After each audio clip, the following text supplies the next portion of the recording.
In this video, we're just going to look at what we call the absolute value function. Okay, so we've seen that functions have this notation, function notation f of x, and we can write this as an algebraic equation. So the way we're going to write it, absolute value function is just the absolute value. Sort of the base absolute value function will just be f of x equals the absolute value of x. Remember that we had that definition for absolute value before. So that definition where there's sort of two different parts. So this function is going to be defined a little bit differently. It's what we call a piecewise function, meaning it's defined two different ways on two different intervals. It would be defined as x or negative x. It would be defined as x if x is bigger than or equal to 0, and negative x if x is less than 0. So this function f of x will be defined two different ways on two different intervals. So this would be the sort of algebraic representation, the equation of the function. We could also do a graph.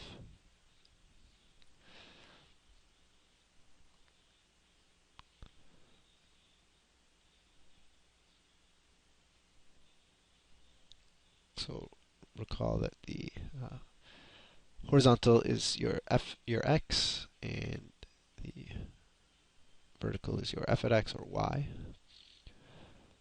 So we have to just graph this function, and if you never graph the function that says piecewise like this, meaning defined two different ways on two different intervals, it can be a little tricky. But this is a good example to start with because it's fairly straightforward as piecewise functions go. So what we have to do is graph the two pieces on the appropriate interval. So the first interval is only for x bigger than or equal to 0, which is only on this side, right? The positive x values. So we're not going to graph anything over here right now. So what we're graphing is f of x equals x, right? This one would be f of x equals x. Well, we know what that looks like. That's just a linear equation, right? M, the slope, is 1, and b, the y-intercept, there's nothing written there, so it's 0. So it's just a linear equation, a line, with a slope of 1 and a y-intercept of 0. But we're only going to graph it on the positive side, so that's going to look something like this. Now and notice I don't go down into this side because x would be negative over here. Now, when I graph the negative side, x less than 0, so now I'm only going to graph over here, I won't graph over here. Well, I'm graphing this thing right here, f of x is negative x. Well, we know what that is. That's again a straight line where m is negative 1 and b is 0. So y-intercept of 0, but a rise over run is negative 1. So the line would look like something like that, maybe a little bit straighter. And notice I don't continue the line because this would be positive values of x.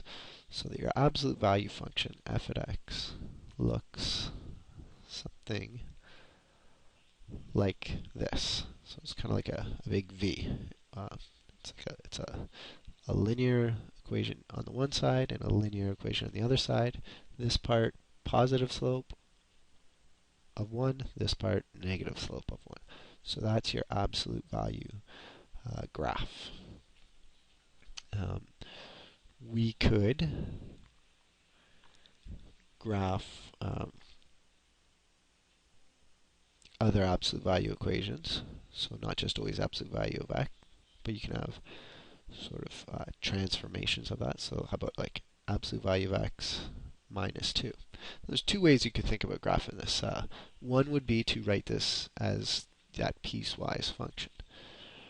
Right, so it's going to be x minus 2 or minus x minus 2. When does that happen? Well, this one would be if this thing in the absolute value is positive, so if x minus 2 is greater than or equal to 0, and this one is if x minus 2 is less than 0.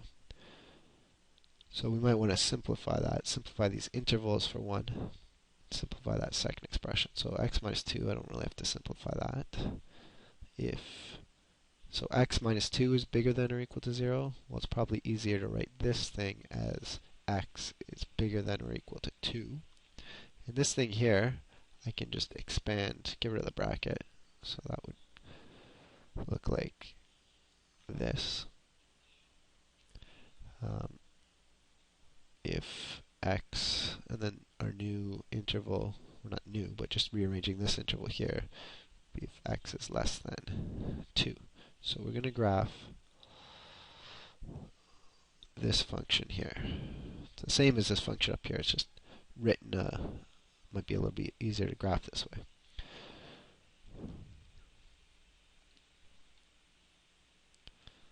So notice it's two pieces again, but the spot where the function's going to change is at 2. So one piece will be on this side of 2, and the other one will be on this side of 2. So let's graph the top piece first. So x minus 2 if x is bigger than 2. So that over here we're going to graph this function x minus 2. You can think of it as y or f at x equals x minus 2. Again, just a line, slope of 1, y-intercept of 2. The one thing that's a little bit tricky here is the y-intercept is 2, but I can't actually graph the y-intercept because we don't want to graph the function to the left of 2, right? Our interval here was bigger than or 2. So if you're having trouble with that, what you could do is just do it like you would, graph the y-intercept, but do it really, really faintly. So this is the line here, y equals x minus 2. But we only want to graph on this side of 2, so I'm only going to graph right here. I'll draw that darker, and then this other part, I got the eraser, I'll just erase it. So sometimes it helps to draw the other part, just, so you can know where to start out with the y-intercept or something. And now graph this part. So this will be the part less than 2. So that will be on this side of 2. And now we're dealing with a function with a y-intercept of 2. So we're going to start here, and a slope of negative 1. So they're going to meet right there. And I don't need to continue here because I'm only going less than 2. So it's a v, but now sort of the middle of that v is right at 2.